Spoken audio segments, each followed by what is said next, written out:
It's that time of year again. Norwich City have released their annual accounts for last season, and as has been the theme for the last few years, makes pretty impressive reading. The Canaries' model as a mutual organisation is now a well-integrated one, and it's the reason more money was reinvested in the club at the expense of matching last season's £13 million profit. For a club that was £22 million in debt just a few seasons ago, City were officially debt-free just a few weeks after their latest set of accounts. Yet while the money pours in, it also pours out just as easily. In fact, the Canaries spent nearly as much in 2 months this summer on new players than the previous 2 seasons put together. Well, what it means is that all of the spare cash that we generate now goes into football. Last year, I think we paid 13 or 14 million in debt repayments and interest repayments. So that 13 or 14 million doesn't have to be used in that way anymore. It's focused on football. So it means that we can afford better transfer fees, or better players with higher transfer fees, I should say. And, higher players, better players encourage and attract higher salaries too. So it means that the money that was spent on debt now goes into football. A few years ago, obviously, we were in League One with a balance sheet that was weighted down with an immense amount of debt, with very little prospect of repaying it. To be fair to the banks, we went to David and I went to them with a plan of how we could turn the thing round. The banks are now delighted because they've got all their money back and interest. And we're delighted that within that plan we were able to invest in the football squad and back office and take us into the Premier League. So looking forward, having no debt now, we have no constraints other than our own ability to earn money on what we want to do with our money. And in the short term, I think we will continue to invest in the software of the football club.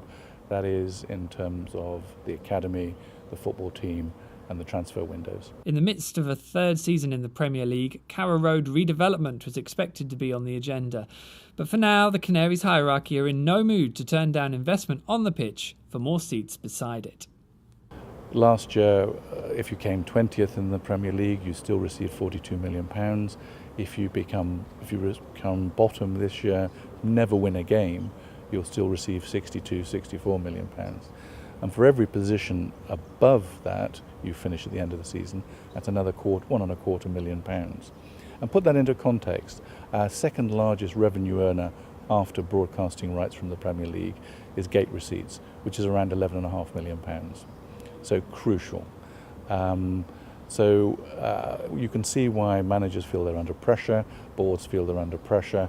It is essential that we stay in the Premier League, and only by staying in the Premier League could we eventually rebuild the stand here and expand our capacity. I mean, something we'd like to do. The UEA completed an independent study for us a couple of years ago now, which justifies increasing the capacity to 35,000. That would mean developing the city stand with another 8,000 seats. That would affect probably 10,000 seats, including the new ones. So probably an investment of £30 million. It's what we'd like to do, and we think that we could fill those seats, which is an important factor too.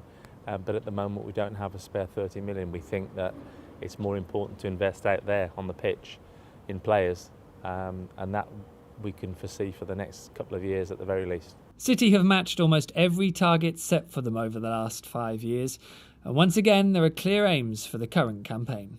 Well, we have 2 philosophies in the football club now. One is to try and run the football club as a mutual, so that we will try and make a small profit and invest spare resources into the football club and especially the football team. The second thing we're trying to do is continuous improvement. So everybody, every year, has to do that little bit more.